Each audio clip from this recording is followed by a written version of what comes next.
from Castle Goring, from Mickey, Aurora, and from me.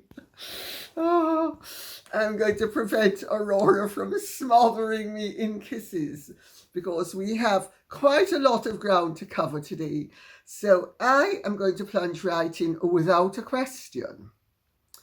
I am going to plunge right in with something that has been brought to my attention by whom or what I'm not prepared to say. However, without being mysterious, it is the fact that there is a journalist and evidently a popular YouTuber called Neil Sean, who has recently made 2 videos regarding the fact that there might be an examination. I'm going to choose my words very carefully. That Meghan might be examining the reason why her relationship with her father fell apart, and going into her version of events that so far has not surfaced. And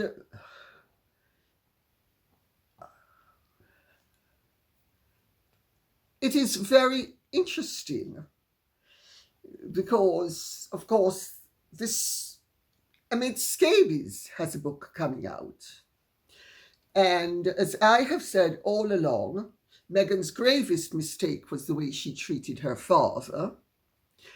And going off the 2 videos that I have looked at, because I looked at them, even though I don't normally look at other people's videos, in this instance I felt it was imperative that I looked at them. I'm going to issue Meghan Markle with a warning, and if she has any sense, she'll take it. Because if she'd had sense, she'd have taken my first warning, which was her treatment of her father was going to prove to be the destruction of her reputation. And that, above all else, has proven to be absolutely accurate.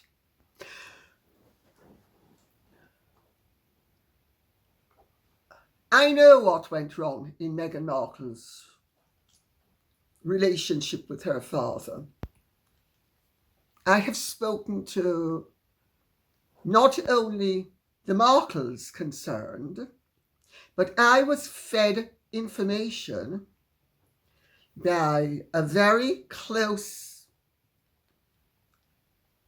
connection between me and Harry for my book. And to those of you who want to know what it says, I refer you to the last 4 or 5 pages of my book, Meghan and Harry, the Real Story. I don't want to go into any great detail because, quite frankly, the subject is so unsavory.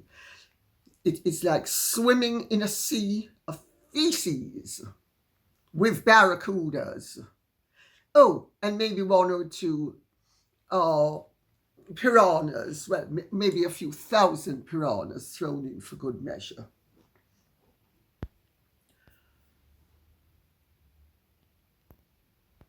Meghan had better be very careful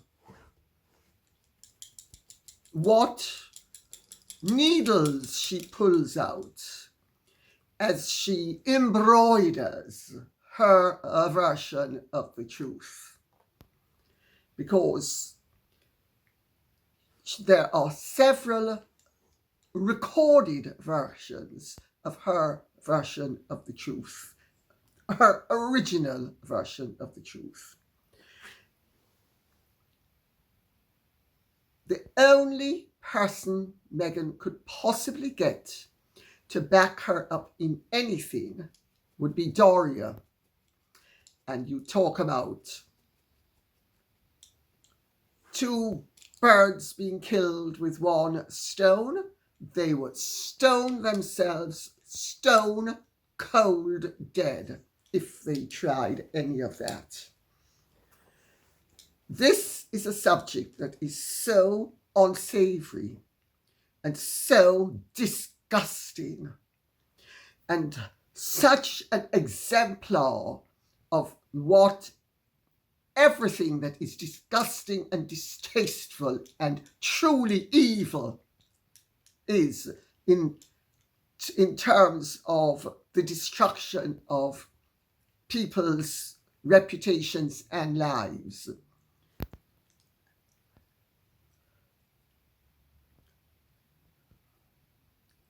She doesn't know it, but I know things that people at the very highest level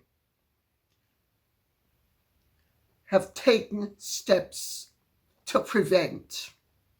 She wants to go ahead and destroy her reputation totally. Let her do it. But if she thinks she's going to bury her father's reputation, she'd better stop looking in the mirror, because it's her reputation that's going to be buried.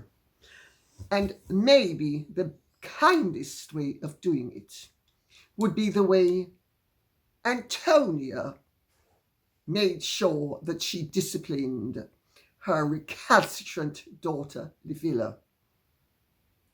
Boarded up in a room without food or water until nature took its course. Since it won't be literal, Meghan, be better careful that it's not figurative. Because let me tell you something. If she thinks she's gonna get away with any self-justifying claptrap, she's not going to.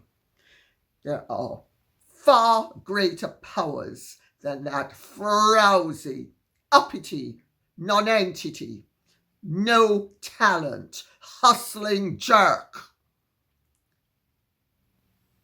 that actually respect the truth and facts and decency. So I think I've said enough. I can't be more particular than that for various reasons.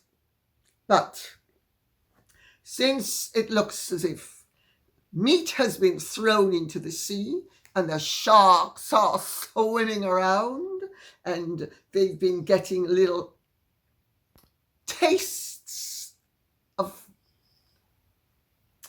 the meat in the sea, because Neil Sean hasn't come out of nowhere with this. And I, by the way, I'm not criticising him. I'm not for a second criticising him. He's a jobbing journalist and he has a job to do, and good luck to him. If he's fed information that he believes to be accurate, he should use it. Unfortunately for Megsy baby, who I have to tell you is a lesson in everything that any conscionable person that I would regard myself as being would despise, deplore, and try to avoid being. If she thinks that she's going to prevail, no, she won't. So now, without further ado, also, just before going on to the next thing, there's not only the scabies book, there's also talk, because remember there was a 3-book deal with Penguin Random House. There's also talk that Megsy baby might be remembering what's happened to her, and she's going to write her memoirs. I hope they're rather more accurate than his were. Somehow, I don't see that happening. because neither of them seems to have even a passing acquaintanceship with fact. Anyway, enough said. Anne-Marie Wharton says, I think that when Prince Philip began the ecological crusade, he had no idea it would be hijacked by the net zero industry and even the poorest citizens forced to pay green taxes they cannot afford. I believe he would have withdrawn his support when it became an excuse used for introducing draconian measures affecting the lowest in society, while the elite attending World Economic Forum meetings fly in private jets. Anne-Marie Wharton, I don't know if you knew Prince Philip, but you certainly had his measure.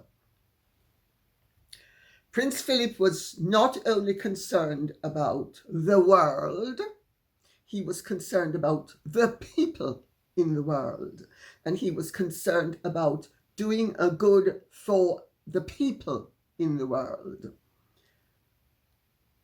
To me, it is odious and distasteful, having been brought up in a world of privilege, where we were expected to understand that privileges had responsibilities and that we should put the good of society first, and that we should not put our self-interest before our duty to God and society, to see the way the new elite, the arriviste elite, the nouveau riche elite, the way they behave, the way they flaunt themselves. And they don't only flaunt their money and their wealth, they flaunt their bodies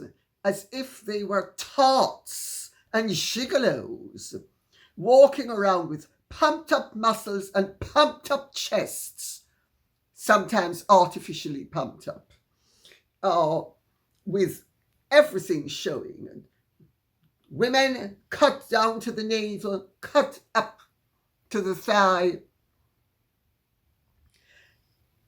So inelegant, and it is symptomatic of lack of taste, lack of proportion, lack of dignity, all of which are symptomatic of a rotting core.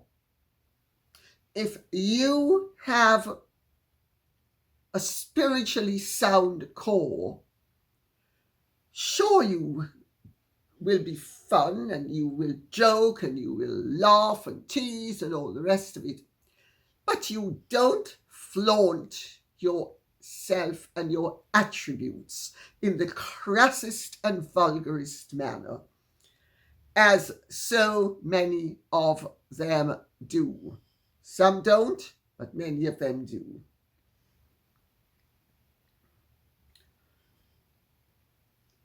I hope that covers that question. Donna B. Texan, some of these names, says, hi, Lady C. Hiya, Donna B. Texan. I'm not sure you would be comfortable with the term useful idiots. Oh, I'm sometimes very comfortable with it, my dear. But do the Meghan and Harry sugars serve a twofold purpose in their favour? They harass people expressing their opinions that they don't like, and also prove Meghan and Harry talking points that the internet needs more censorship. It looks like a win-win situation for them. Your opinion, please. Thanks. Well, it sounds, Donna B. Texan, as if you're describing very clever, useful idiots. And yes, you are describing very clever, useful idiots. The sugars may be the useful idiots, but those who are unleashing them on the world are not that stupid. I mean, were it not for the vigilance of people on social media, many of whom are older, retired, very well educated, very well informed, sound, solid people who have the time and the inclination to not only keep their finger on society's pulse, but to bring to everybody else's attention the discrepancies, shall we say, that somebody who is more hardworking wouldn't have the time or energy to actually alight upon. Harry and Meghan's support has waned considerably. It is a fact on both sides of the Atlantic that they are now regarded as deplorable, to be deplored, joke figures that have made a mockery of themselves and everything that decent people stand for. But initially, they were popular, and Meghan, who is very devious, manipulative, and knowledgeable about the way she can boost herself via the internet, had a whole load, there were a whole load of bots and sugars pretending that they were actual living people who were supporting them. So until it became apparent that their support was rather more illusory than factual, those of us like me, who were totally ignorant of technology and the realities of how phonies and frauds can pretend via bots that they are power players when in fact they're not, but on the basis of, if I say it long enough, it will be true. All of that has now been unmasked. But at first it wasn't. Ignoramuses like me actually believed that they had this army of sugars, the Sussex Squad. Their SS is like Uncle Adolf's SS in April 1945. Let me put it that way.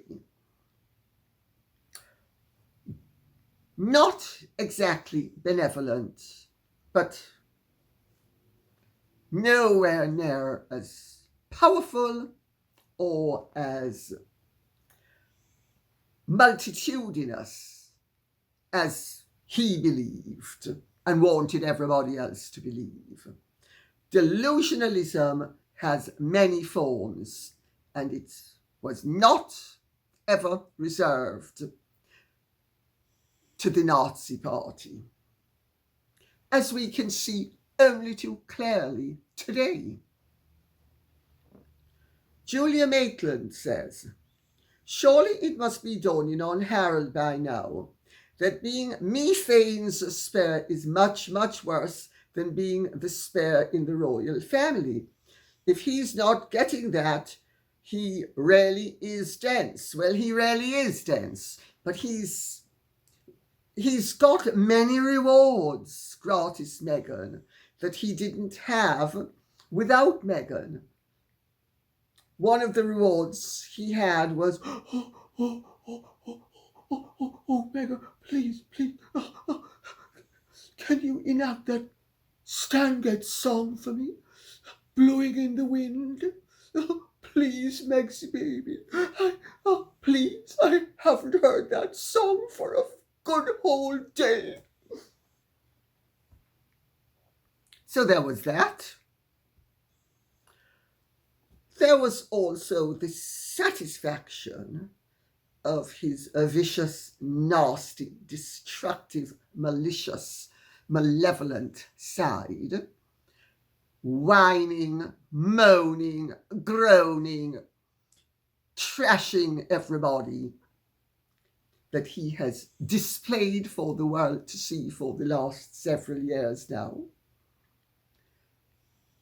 without Meghan to back him up, he would never have had the courage or the gumption to indulge the negative, destructive side of his personality.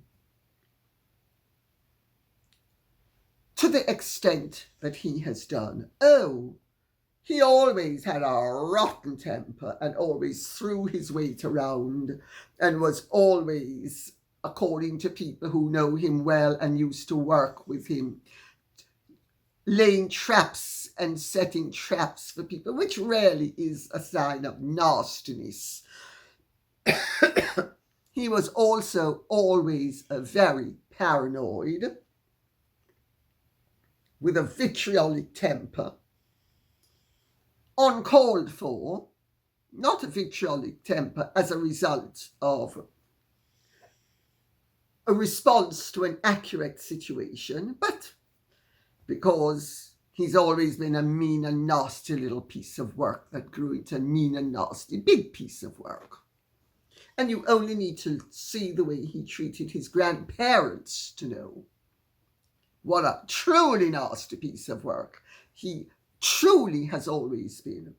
Because, you know, I have a lifetime eyewitness version of a narcissistic marriage with my parents. My mother could never do anything or say anything that would make my father disrespect his parents. Never. He never took her side against his siblings, even though she was always trying to get him to do so. Never. So, and he was as gutless, if not even more gutless than Harry is. So the whipping, as Donald Trump would put it, the meow whipping, had its limits, and he stayed with her all his life. But did he throw his parents or his grandparents weren't even around. So, but would he have done it? No, he did not do it. Oh, he allowed her to abuse us, the children, at least 3 of the 4 of us. But because of course we were her extension as well as his. But his pure extensions, no, never. So there's no excuse for Harry because Harry's callousness with regard to the death of his grandparents shows that Harry is the one who not only made the choice, but chose to live with that choice rather too comfortably for anybody of discernment's comfort. Let's put it that way. Ace 6285 says, Lady C, the World Economic Forum is not as benign as you think. It has paid for the campaigns of many politicians here in Canada, many of whom are not qualified to administer the affairs of any nation. Schwab has boasted that he has infiltrated over half the cabinets of the current government. Half the cabinet of the current government. This government has acted not in the benefit of most Canadians, but rather on behalf of the vision of the World Economic Forum. It is a dangerous, colonizing, unelected force, and it has helped destroy a once quite lovely country into a pit of snakes. I have read that out because, yes, Mr. Schwab has boasted on more than one occasion that he has politicians all over the world in his pocket.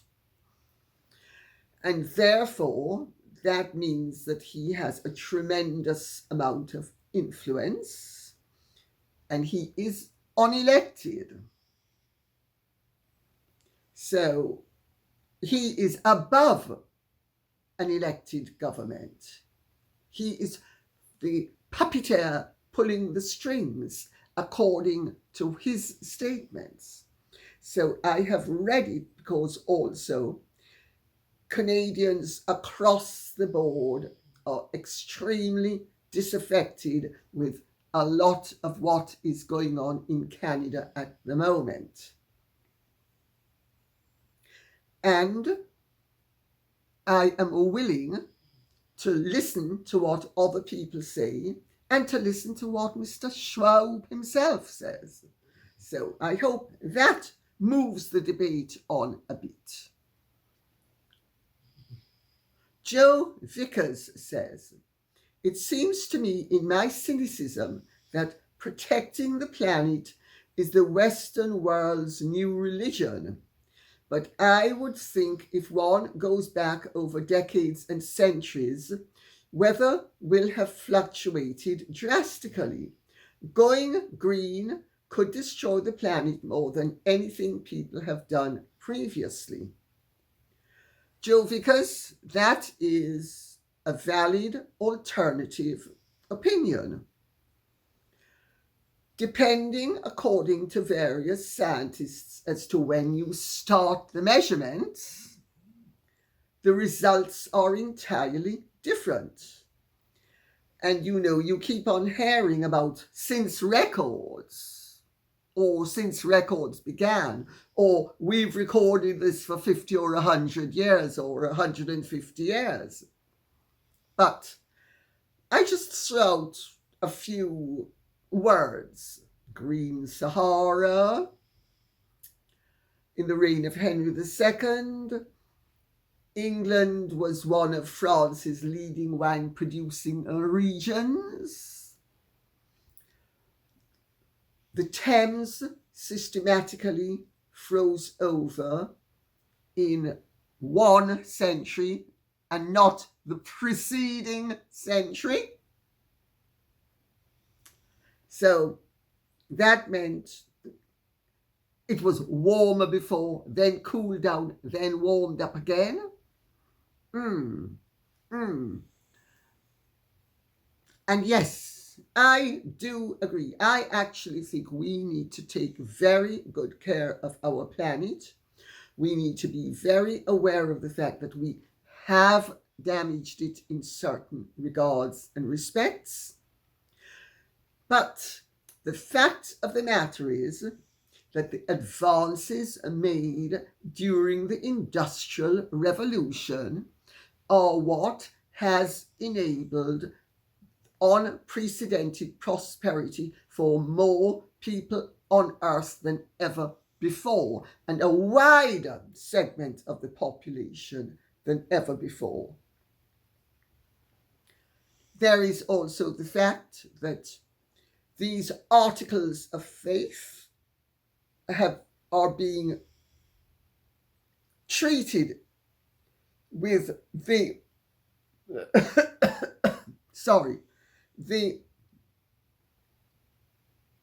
exactitude of a religion, when in reality, first of all, the science is but one of many sciences, because there are alternatives to everything. And I see no conflict between responsible treatment of the planet and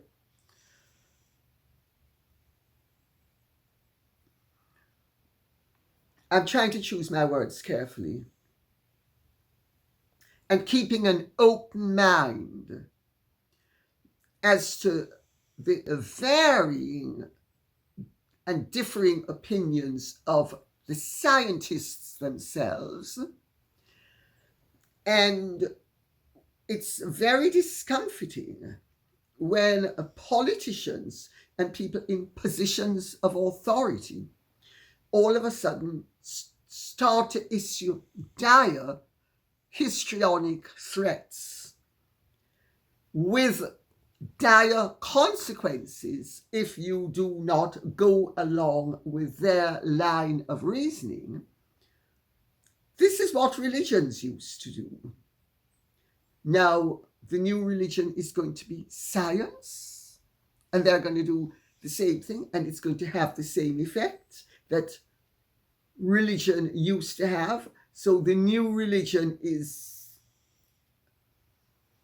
not God-based, but man-based. And climate change is a reality. It has always been a reality. We do not actually understand everything about climate change, and we possibly never will. Man, in his arrogance, and I'm now using old-fashioned English because I'm awfully sorry, I'm not using this newfangled rubbish. Man, in his ignorance and fear, man is afraid of the unknown. Man is always seeking to add to his dossier of knowledge so that he will know more, control his environment better, and be comfortable. To an extent, much of it is an illusion. If you go on to a stormy sea, you will see the power of nature in a way you're never going to see it on dry land, and certainly not in front of a television set. And my own personal belief is that much of the green policy is politically motivated and fashionable, and there should be no problem with energy because nuclear energy already exists. And why the world would opt for battery regulated vehicles, notwithstanding the fact that the damage done to the environment to create the batteries is far greater than anything that would be done without the battery operated cars. I mean, that's just one example to use. So there are massive contradictions. There are massive debates to be had. And we need to be in a position to have them. And only after they have been thrashed out and people are genuinely informed of all the alternatives, should people begin to consider accepting the word of authorities. History's lesson is that 9 times out of 10, authorities don't know what they're speaking about. 9 times out of 10. Or they know a little bit of what they're speaking about, but a whole lot of the rest of the matter they don't know, and there are always hidden consequences. I'm going to use a small example scientifically. Madame Curie. Pierre and Marie Curie created radium. They discovered radium. They didn't create it. They refined it, but they discovered radium. He, of course, died in a tragic accident, and she continued her work. And she discovered the benefits of radium, which have been tremendous for humanity. However, she only knew that bit. She didn't know enough to know that it was going to kill her, which it did. So even Marie Curie was actually killed by her knowledge, because her knowledge was not as great as the consequences unforeseen of her knowledge. These are all lessons that people need to take on board. And we are going to end on a rather lighter note. Pink Kitty says, sorry, must say, I do agree with you regarding Peter Townsend. I can well imagine that Princess Margaret, as the daughter of the reigning monarch, spoilt rotten incidentally, instigated the situation, and Townsend, as a subordinate, found himself in a difficult position.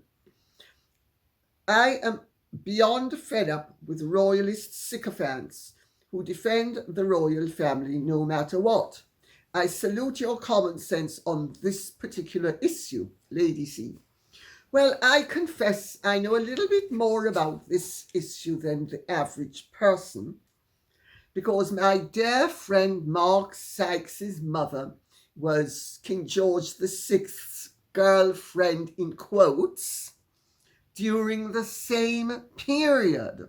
She was there to observe the ebb and flow of George VI's relationship with Rosemary Townsend, with Princess Margaret and Peter Townsend.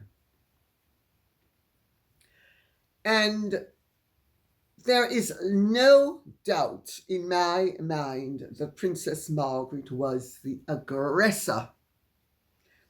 And if people think that a beautiful 16-year-old who's force-ripe beyond belief, because she was extremely precocious and allowed to be by her parents, spoilt, rotten, indulged beyond belief.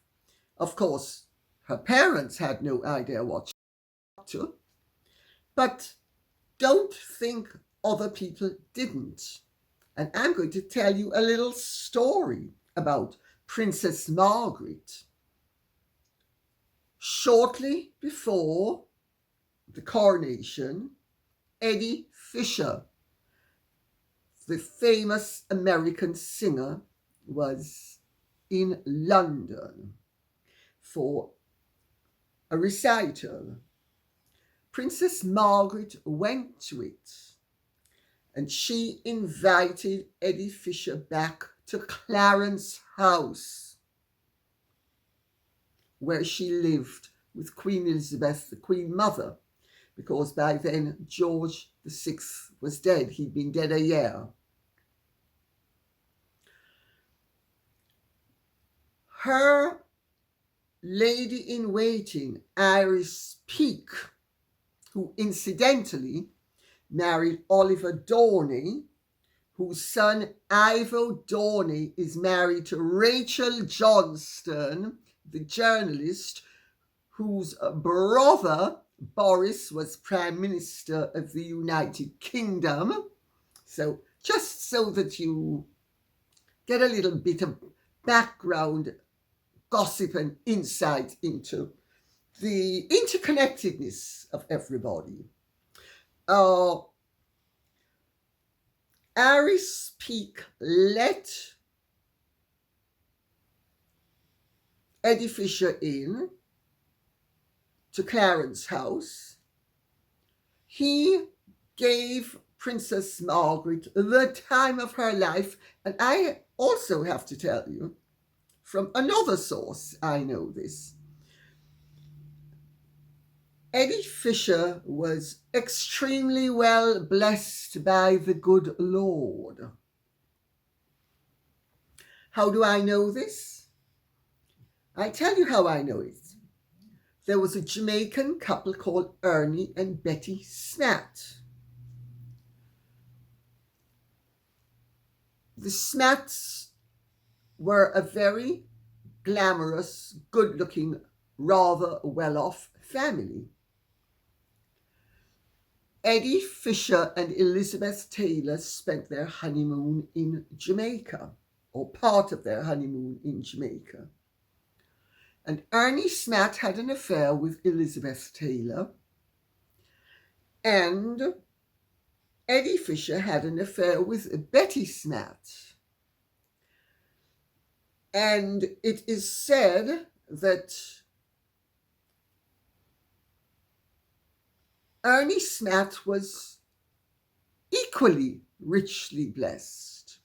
Elizabeth Taylor liked her men to be well blessed. How do I know this? Friends of my parents, my dear. So, anyway, to get off Ernie and Betty Snatt and Elizabeth Taylor and Eddie Fisher, back to Eddie Fisher and Princess Margaret.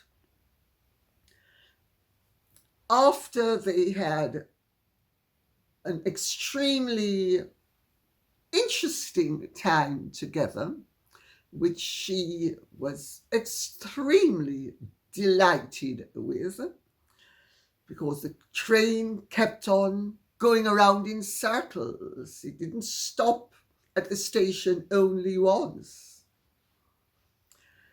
And Princess Margaret was an extremely down-to-earth and basic woman.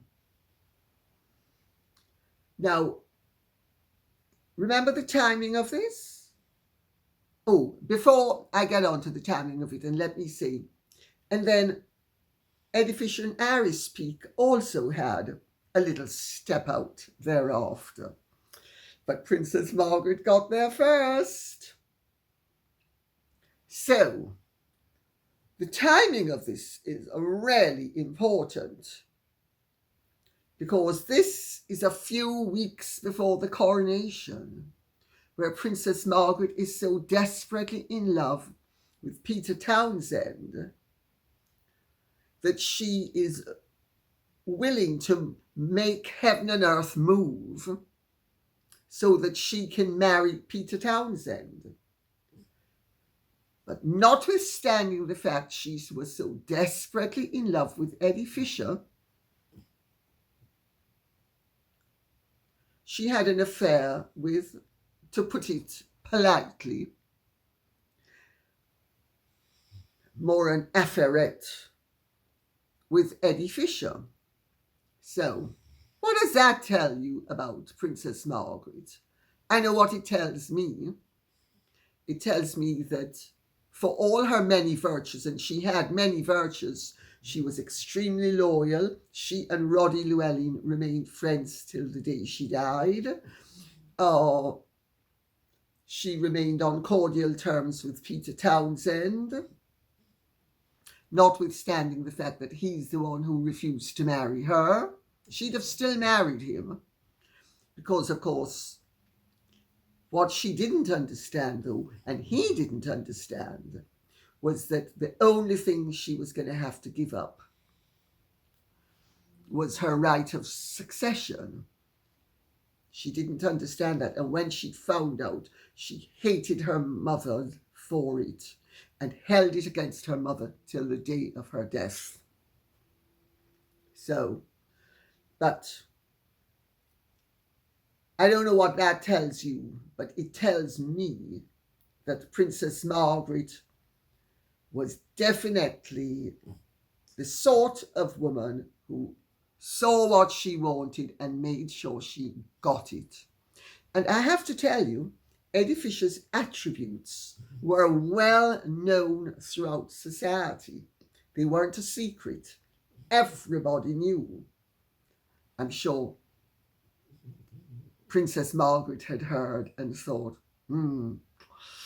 let me see. I want to see how high that kite can fly. And she did. So hopefully that has added a little bit of, shall we say, spice to the occasion. And thank you very much for listening. I hope this has been of some interest to you. If it has, please remember to keep the questions and comments coming in so I will know what you would like us to speak about. Okay? Thank you so much. God bless and goodbye. And if you have enjoyed this, please remember to like, share, subscribe, press the notification bell, and take good care.